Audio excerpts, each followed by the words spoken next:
ісі жүзеге асты.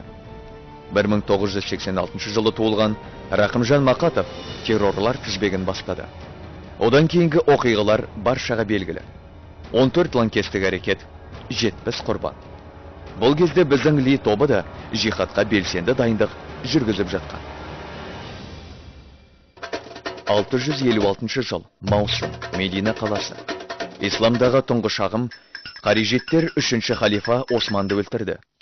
Олар әділ басшыға Құранды өртеді. Туыстарын билікке тартты деген сияқты негізсіз 13 жала жапқан. 661 жыл, Қаңтар, Куфа қаласы. 4-ші халифа Хазіреті Әли де Қарижеттердің қолынан қаза тапты. Көтерішшілер Әлиге өздерін қолдамаған үшін және қарсы күрес жүргізген үшін кәпір деген айып тапқан болады. Тірісінде жәннатпен сүйіншіленген адамдарды кәпірлікпен айыптаған, яғни оларға такфир жасаған Қарижеттер ағымы содан бері түрлі атпен тарих бетіне шығып келеді. Оның бірден бір себебі, еретикалық ағым болатын бірден бір себебі бұл мемлекетке қарсы шықты. Ихванул Муслиминнің тарихын қарайтын болса, тоже мемлекетке қарсы шығу бағдарламасы. Қазіргі кезеңде алатын болсақ, Египетте болған революция артында да Ихванул Муслимин тұрды. Енді міне халифат сарбаздары. Жайшылықта, ұлтшылдықты айыптайтын олар мына бір үндеулерінде ұлттың қамын ойлаған боп халықты мемлекетке қарсы айдап салуда. О народ Казахстана, мы призываем вас продолжать акции протеста против режима, целью которого является уничтожение ценностей казахов. Ислам шариғатынан келе жатқан, басшыға бағыну, басшыға мойынсыну қағидасы бар. Яғни басшыға, мемлекет басшысына қарсы шығудың өзі ислам шариғаты бойынша харам. Яғни бұл жерде такфирлік ой-пікірдің рөлі өте маңызды. Шектен шығушы ағымдардың бар шаруасын жұртқа такфир жасаудан бастайтынының себебі осы. Одан кейінгі кезекте сол өздері кәпір санаған мұсылмандарға қарсы Құрандағы соғыс кезінде түскен аяттарды қолдана бастайды. Мүшриктерге арналған аяттарды мұсылмандарға пайдалану ол білімсіздіктің белгісі. Өзі ірітке, алауыздық, фитналар өз білімсіздіктен келеді. Білімсіздіктің салдарынан олар өздерін Құран мен сүннетке сәйкес амал етудеміз деп ойлайды. Осылайша жихад туралы дұрыс пікірлерді жоққа шығарып, теріс пікірге иланы. Осы жерде бір салыстыру жасай кетейік. 2000 жылдардың басында қазақ жерінде кең етек алған псевдосуфистік тариқаттардың бірі Құрандағы зікір, яғни Алланы еске алу сөзін бұрмалап, өздері намаздан да жоғары қоятын жаңа бір құлшылық түріне телеген еді.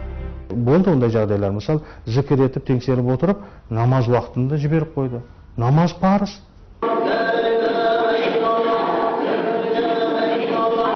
Парызды жоққа шығарып, оның орнына мен ла иляха иллаллах деп айтып отырсақ, ол адам күпірлікке кетеді ол кезде. Неге? Өйткені намазда зікір болғанмен Алла Тағаланың белгіленген Құран кәрімде ашық дәлелмен парыз етілді. Жихадшыларда Құран кәрімде 35 жерде түрлі мағынада кездесетін жихад сөзін қарулы күрес деп қана ұғынады. Мысалы, Әл-Джихад ұйымының негізін салушы Абдуссалам Фарадж қарулы соғысты мұсылманның 6-шы парызы деген. Бұл пікір заманауи жихадшылар арасында әлі бар. Можно сказать, она как бы в этот столб тоже входила. Вообще 5 столпов. Например, на некоторый момент она как бы тоже шестым, да, можно сказать, входит тоже. Сол Әл-Джихад ұйымның тағы бір көсемі Абид ас-Салим, егер жихадқа кедергі келтірсе, намазды, оразаны, зекетті қоя тұруға болады деген пікірді кең таратты. Бұл ойды кейіннен Абдулла Азам жалғап әкетті. Шейх Абдулла Азам сказал, даже тот муджахид, который находится на территории Афганистана, который курит сигарету и который вкидывает на свай, лучше того мусульманина, который всю ночь с плачем читает тахаджуд. Ислам 6 парыздан емес, ислам 5 парыз. Жихад бұл 6-шы парыз деген ол қате пікір. Ол қанға келетін пікір. Қан төгіске келетін, іріткеге келетін. Өйткені әл-фитнату ашадды минал қатл деген аят бар. Ірітке салу адам өлтіруден жаман. Негізінен алып қараған кезде бұл қолға қару алып күресу жихад. Жихадты мына жүзге бөлікке бөлетін болсақ, қолға қару алып күресу қоғамды жақсылыққа жетелеудің бір элементі ғана. Бұл діннің негізгі элементі емес. Человек, который брал долг, выходит на джихад без разрешения своего кредитора. И даже жены выходят без разрешения своего мужа. Я обращаюсь к сестрам. Сестры, делайте джихад, потому что сейчас мужчины, я не знаю, им только 2 делать осталось. Ислам дінінде отанды қорғау баршаға парыз. Ерушілердің жаппай білімсіздігін пайдаланып, көсемдері осы отан қорғау кезінде болатын міндеттемелерді өзге елге соғысқа бару деп түсіндіреді. Баршаға міндетті, парызға жататын, ол тек қана өз елін қорғағандағы джихад. Яғни орысшалай айтқанда оборонительный джихад, фардайнға жатады. Джихад түбірінен мүджахид, яғни жихад етуші деген сөз шығады.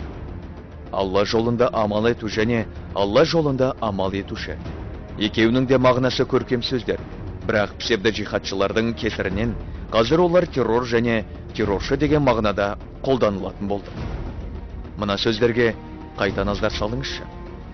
Человек, который брал долг, выходит на джихад без разрешения своего кредитора. Осындай пәтуаларға сүйеніп, батыс өңірлерде банктен үлкен көлемде кредит алып, ауған ауып кеткен адамдар да болған. Яғни, бұл джихад пен ол джихадтың арасы тым алшақ екенін осы фактілерден ақ аңғаруға болады. 1982 жыл, Ливан. Шииттік Хезболла ұйымының көсемдері мұсылманшылықтағы үлкен бір күні, қоғамдағы қатыгез бір қылмысты шариғи тұрғыда заңдастырып берді. Бұл күні жеңістен үміті жоқ шағын топтар үшін таптырмас жолға айналды. Исламда шахид деген ұғым бар. Қазақ түсінігіне ол шейіт деген атпен енген. Шейіт деген шын мәнінде отанын қорғау үшін, ұлы мақсаттарға жету үшін, адам баласы үшін қастерлі болып табылатын дінін, ақыл есін, ар-ожданын, туған туысын сақтау үшін жасалған сол жолда жанын беретін болса, бұны шын мәнінде шахид деп атауға болады. Шахид болғым келеді бұл жолда. Вот очередь пришла, и дали мне ключи. Теперь к врагам зайду, и кнопку я нажму. И будет мощный взрыв, и все летит наверх. А я на небеса, где курия моя. Жанкештілік, исламның өзегінде атымен жоқ. Ислам әлеміне шииттік Хезболла арқылы енген өз-өзіне жару әрекетіне ислам ғұламалары бір ауыздан харам деп пәтуа береді. Өйткені оның қарапайым суицидтен еш айырмасы жоқ. Өз-өзіне қол жұмсап өлген кісілердің жаназасын шығарылмайтындығында да өте көптеген пәтуалар бар. Керек болса, өз-өзіне қол жұмсап бүлік шығарған кісілердің қабірін де мұсылмандардың қабіріне қоспай жерлейтін болған. Ал бұл деген өте үлкен күнәлар. Бұнда адамдарға арнайы бір дәрі-дәрмектер беру арқылы осындай террорлық актілерге барғыздыратындығы, осындай кейбір дінмен толық мәліметі жоқ адамдарды сондай пайдаланатындарға анықталып отыр. 2011 жыл, Қазақстан, Атырау. Біздің кейіпкерлеріміздің қай-қайсысы болсын, суицидке сақадай саяды. Интернет уағыздар, нашиттер, Алдавайдың әуеніне салынған өлеңдер өздерін жанаттың табалдырығында тұрғандай сезіндіретін. Сколько молодых парней казахов здесь шахиды стали. Не только здесь, и на Кавказе, я знаю, много ребят казахов недавно тоже шахиды стали. Не надо отчаиваться, не надо колебаться, идите прямо до конца, и вы попадете в рай. И будет мощный взрыв, и все летит наверх, а я на небеса, где гурия моя. Ойлайсың, егер сен Алла жолында өлсең, сен шахид боласың, болды. Сен тікелей ешқандай есепсіз, ешнесіз сен жәннатқа кіресің деген. Бірақ та не? Бұлмен қатар өте көп нәрсені ұмытады екенсің. Өзің жаңағыдай жақындарына, туысына деген құрмет, ата-анаңа деген құрмет, мысалы үшін жетім балаларына көмектесу деген нәрсені, садақа беруді, мысалы үшін, жамаатпен барып, мысалы мешітке барып намазды оқу, мысалы үшін, әйелдеріне, мысалы балаларына жақсы тәрбие беру, оларды аяқтарына тұрғызу, осының бәрін ұмытады екенсің. Жарылсам, өлемде қалам. Одан қандай пайда? Такфиршілердің тарақылына мұндай қисынды сұрақтар келе қоймайды. Өйткені, пайғамбардың өзі осы хадижеттер туралы жас әрі зердесіз қиялилар деп сипаттама айтқан. Бұл дәл берілген анықтама. Әйтпесе, шариғатта дәлелі жоқ мынадай сөзді айтпас еді. Даже тот муджахид, который находится на территории Афганистана, который курит сигарету и который вкидывает на свай, лучше того мусульманина, который всю ночь с плачем читает тахаджуд. Зердесіз қияли болмаса, өздері күні түні отыратын интернеттен отты нүктелер туралы шынайы ақпаратта оқып біліп алар еді. Ауғанға ақша аударуда өздері бас дұшпан санайтын америкалық банктың қызметін пайдаланбас еді. Халифат орнатам деп өрекпемей, әуелі отбасын оңдар еді. Өзгені мінемей, өз мінін жөндер еді. Олардың былайынша миға сыймайтын заттары көп. 1000 балаға баруға болмайды. Патриотизм харам дейді бір бала. Бірақ өзі американский пирог деген сияқты фильмдер бар емес пе? Комедия, сондайларды бар, спокойно көреді. Атыраудың өңірінде шетелдік күллі инвестордың барлығы жұмыс жасап жатыр. Бұл жерде католиктердің де шекеуін ашып қойды. Бұл жердегі, осы жерде, сол католиктер осы жерде өлеңін айтып, Құдайым жаттасын, астағфирулла, аллилуйя деп өлең айтқанда бар. Ла иляха иллаллах. Иманымызды келтіріп қойды.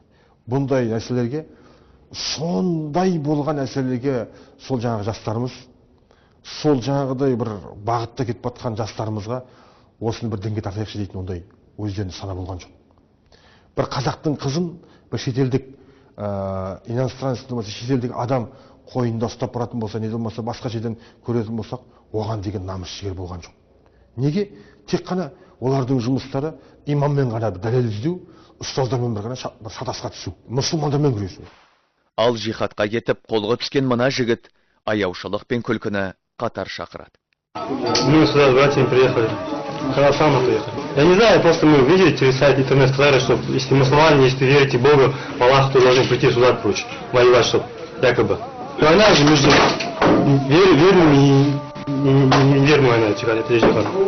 Много нашел неверных здесь? Нет, не нашел много. Да? Нет. Не с кем было воевать? Не с кем воевать.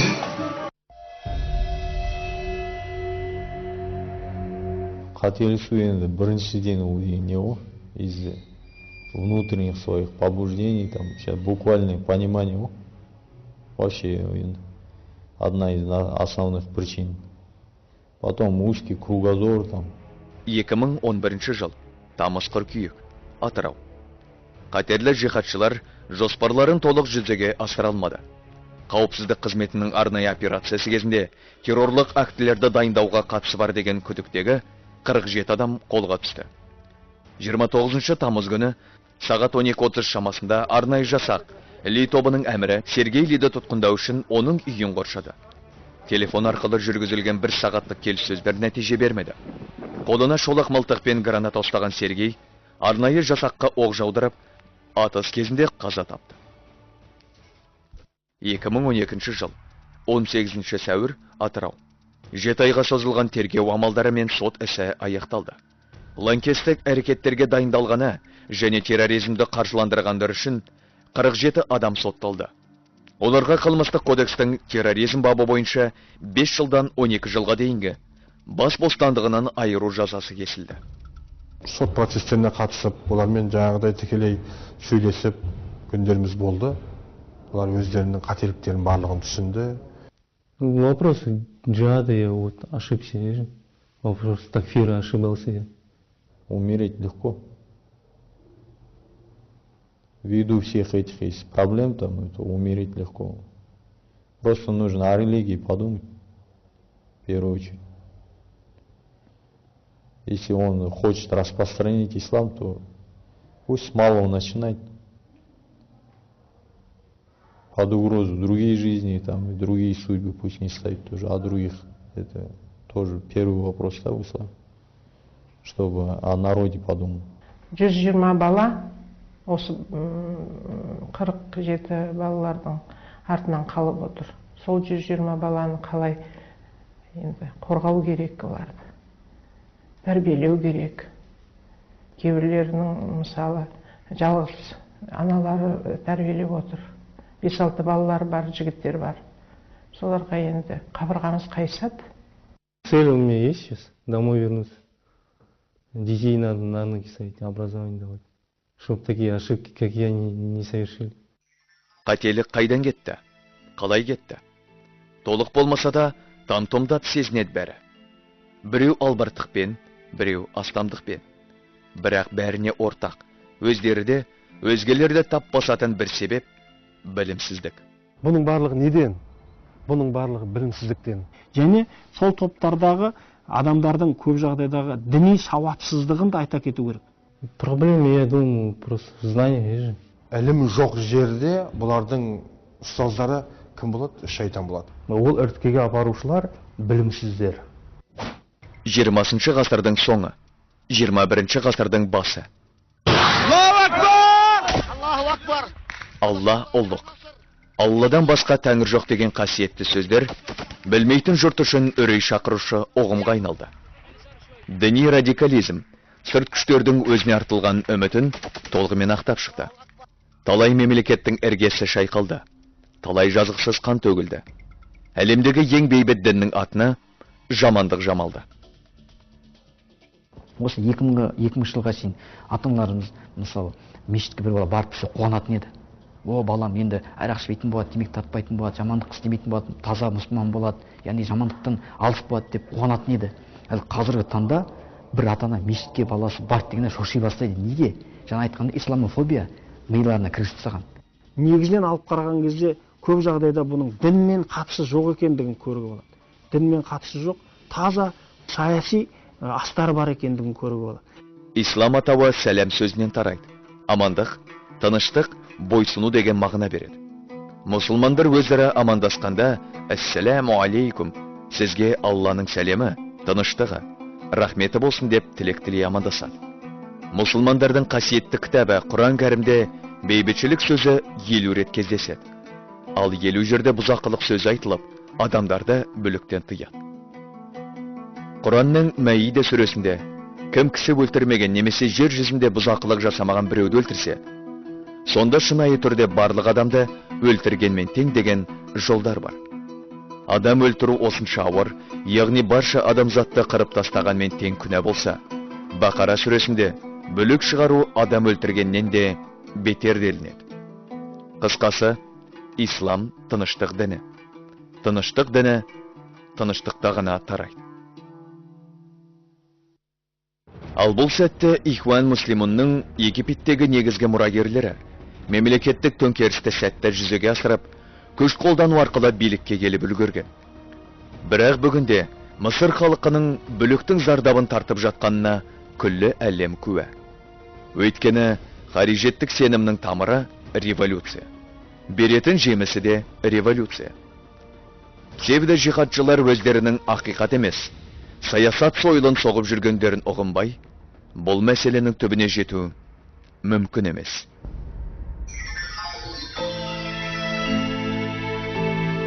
Thank you.